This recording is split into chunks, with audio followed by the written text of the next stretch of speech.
반갑습니다. 사경원입니다.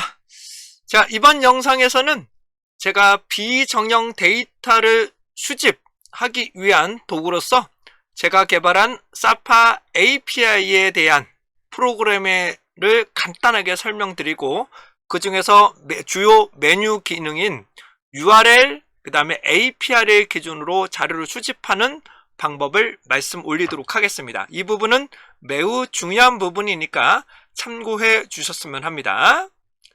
자, 우선은 제가 제공해 드렸던 해당되는 사파 API 같은 경우에는 우선은 파이썬 코드로 진행을 하고 있고요. 무료로 여러분들이 언제든지 사용하실 수 있습니다. 기간에도 상관없고 로그인도 필요 없습니다. 회원 가입도 필요 없이 그냥 사용하시면 됩니다. 제가 어떤 자료를 쓰고 있는지도 파악을 하실 수가 없고, 누가 쓰고 있는지도 제가 파악할 수 없습니다. 어떤 기능 많이 사용하고 있는지도 제가 파악할 수 없는 해당되는 로컬 관련한 프로그램이 되겠습니다. 외부의 정보들이 유출되지 않습니다. 이번 영상에서는 간략하게 사용 방법만 말씀드릴 거니까 웹 스크래핑, 웹 크롤링과 관련된 부분은 다른 영상을 참고해 주셨으면 합니다. 자, 프로그램은 최신 버전이 언제든지 제공되고 있으니까 참고해서 더블 클릭해 주시고요. 여기서 중요한 부분은 이 폴더가 반드시 포함이 되어 있으셔야 됩니다. 아래 거에 두 개는 폴더가 없어도 되지만 이 폴더와 해당되는 실행하는 폴더는 반드시 동일한 부분에 위치를 해 주셔야지만 정상적으로 출연이 되고요. 보시는 것처럼 여러분들이 회사에서도 사용하셔도 전혀 문제가 되지 않습니다. 하지만 상업적인 목적의 강의, 온라인 강의 같은 것에서는 절대로 하실 수 없다는 점은 이해해 주셨으면 합니다. 자, 계속 그쪽으로 가죠. 자료를 보시게 되면 다음과 같처럼 도수 창이 하나가 나오실 텐데 이걸 끄시면 안 됩니다. 이걸 끄시면 안 되고 이건 실행하는 단계라고 보시면 되고, 이제 메뉴가 나오실 텐데 웹 데이터 부분입니다. 웹 데이터만 빠르게 진행합니다. URL API가 되실 것 같고요. 요 기능만 먼저 설명드릴 거예요. 여기서 중요한 기능은 우선적으로 크롬 드라이브라는 것이 조금 필요한데, 웹 데이터를 수집하기 위해서라면 우선적으로 리퀘스트하고 해당되는 뷰티풀 삽으로 수집되는 경우가 있고요. 셀리룸으로 수집이 돼야 되는 경우가 발생할 수 있습니다. 이런 셀리룸으로 통해서 데이터를 수집을 하시려면 해당되는 크롬 브라우저의 최신화, 그 다음에 해당되는 크롬 드라이브의 최신화를 일치를 시켜 주셔야 됩니다. 그래야지만 정상적으로 데이터가 수집이 된다는 점 말씀 좀 드리도록 할 거고요. 그렇다면 해당되는 크롬 브라우저 다운로드 부분 말씀을 드리겠습니다. 자, 크롬 드라이브 같은 경우는 하는 방법, 업데이트를 시키는 방법이 여러 가지 방법이 있는데 빠르게 진행할게요. 여러분들의 크롬 부분에 가셔서 오른쪽 상단에 가셔서 점점점 이 부분, 그 다음에 아래쪽에 설정에 가시기 바랍니다. 아래쪽에 설정에 가셔서 설정, 그 다음에 해당된 설정입니다. 설정에 가셔서 왼쪽 하단에 크롬의 정보에서 최신 버전으로 업데이트가 되고 있고, 아마 얘는 크롬이 한번 꺼졌다가 켜져야 될 겁니다. 크롬 자체가 꺼졌다가 다시 켜져야 최신 버전으로 되어 있으니까 이거는 반드시 참고하셔서 여러분들 동영상이나 다른 데 보기 전에 반드시 업데이트를 한번 시켜주셔야 될 것 같고요. 현재 69로 끝나고 있습니다. 다음은 이와 동일하게 크롬 드라이브를 맞춰야 됩니다. 최신화를 해 주셔야 되는데 이 크롬 드라이브가 조금 골치 아픕니다. 크롬 드라이브를 선택하시고 사이트로 연결이 되면 여기 크롬이 아니라 크롬 드라이브가 될 것이고요. 여기 나오는 윈도우 64, 그 다음에 해당되는 주소가 얘를 컨트롤 C 하셔서 해당되는 크롬 브라우저에서 다시 한번 자료를 다운로드를 받습니다. 다운로드를 받으시게 되면 이렇게 해당되는 폴더로 저장이 되실 거예요.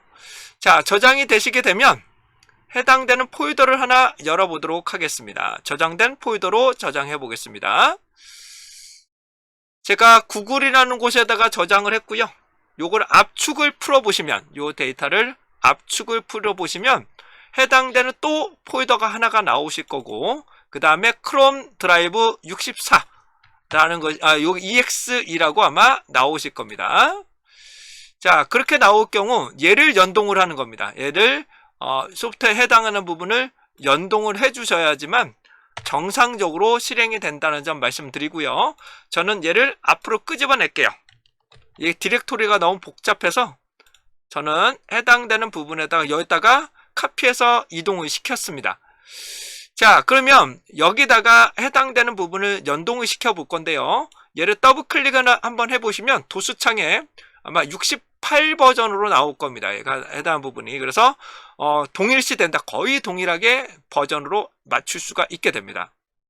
그러면 해당되는 크롬 드라이브 경로를 설정을 하겠습니다. 자, 크롬 드라이브 설정해 볼게요. 딱 하시고 제가 C 드라이브에 저는 사파라는 곳에다가 해당되는 구글 그 다음에 크롬 드라이브로 할 거예요. 크롬 드라이브를 통해서 해당되는 부분을 살펴보고 버전을 확인해서 얘가 최종적으로 버전이 거의 일치하고 있는 것을 보실 수 있을 겁니다. 얘가 일치하게 이런 것들 다 짜놨으니까 여러분들 확인해 보시고 거의 근데 보통 크롬은 브라우저는 업데이트가 실시간으로 되는데 그러니까 얘는 실시간으로 되지 않기 때문에 얘는 정기적으로 일치를 맞춰 주셔야 됩니다. 자, 그 다음에 다운로드 크롬 드라이버까지 말씀을 좀 드렸고요. 이제 해당되는 부분을 수집을 해볼 건데요. 간단하게만 빠르게 진행을 하겠습니다. 자, 해당되는 부분 얘를 클릭을 하시게 되면 선택, 그 다음에 추가, 삭제 등이 나오시는데 추가 같은 경우는 사이트명을 넣고 여기다가 추가를 하시게 되면 해당되는 사이트가 추가가 됩니다. 아래쪽에 추가가 돼서 반복적으로 수행하고 싶을 때 추가 버튼을 사용하셔도 됩니다. 삭제는 해당하는 부분을 클릭을 하시게 되면 삭제 처리가 됩니다. 자, 그러면 사이트를 한번 실행해 볼 건데요. 저는 우선 키타넷이라고 한번 진행을 해 보겠습니다. 키타넷 그리고 실행을 한번 해보죠. 실행을 해보면 다음과 같이처럼 그리드 시스템으로 근데 규격으로 다운로드가 가능한 것을 보실 수 있겠고요. 얘를 전체 저장을 하시게 되면 이 부분을 내용들을 저장 엑셀 형태나 다양한 형태로 저장이 가능합니다. 얘는 더블 클릭해서 해당되는 부분을 카피, 그다음에 찾아 바꾸기 등은 다른 기능을 통해서 살펴보실 수 있고요. 마우스 우클릭으로 행, 그다음에 열을 삭제 추가하실 수도 있게 됩니다. 근데 보통은 제가 볼 때는 찾아 바꾸기 정도 여기 나오는 이런 특수 기호 같은 것들을 좀 찾아 바꾸기를 하는 경우에만 이렇게 보시고 전체적으로 데이터를 받아서 여러분이 전처리 하시는 것들을 추천드릴 수 있겠습니다. 자, 이렇게 해당 부분들을 저장하고 그다음에 여기서 직접적으로 저장을 하시게 되면 엑셀로 바로 저장을 하실 수 있고요. 엑셀 외에도 다양한 규격으로 저장하실 수가 있으니까 여러분이 원하시는 형태로 저장하시면 됩니다. 자, 그 다음에 저장 폴더를 여시면 해당 폴더가 즉각적으로 열릴 수 있고요. 그 다음에 초기화 누르시면 깨끗하게 지워지게 됩니다. 자, 이상으로 기본적으로 URL을 기본으로 그 중에서도 API가 몇 개가 듭니다. 여기 보시는 서울시 열린 데이터 광장 같은 경우도 일부가 수집이 되고요. 그 다음에 금융강동원 정보들도 일부가 수집을 하실 수 있습니다. 그 외에도 구글, 그 다음에 네이버 같은 곳에서도 일부 사이트가 전체가 다 수집되지는 않고요. 게시판 정도에 해당한 부분만 수집이 된다는 점 말씀을 좀 드리겠습니다. 자, 이상으로 여러분들과 함께 사파 API를 통해서 간단하게 해당되는 URL 기준으로 자료를 수집하는 해당되는 파이썬 코드 실행 파일을 한번 실습을 해보셨습니다. 매우 손쉽게 실행을 하실 수가 있으니까 여러분들이 많이 사용해 주시면 감사하겠습니다. 자, 이상 사경원이었습니다.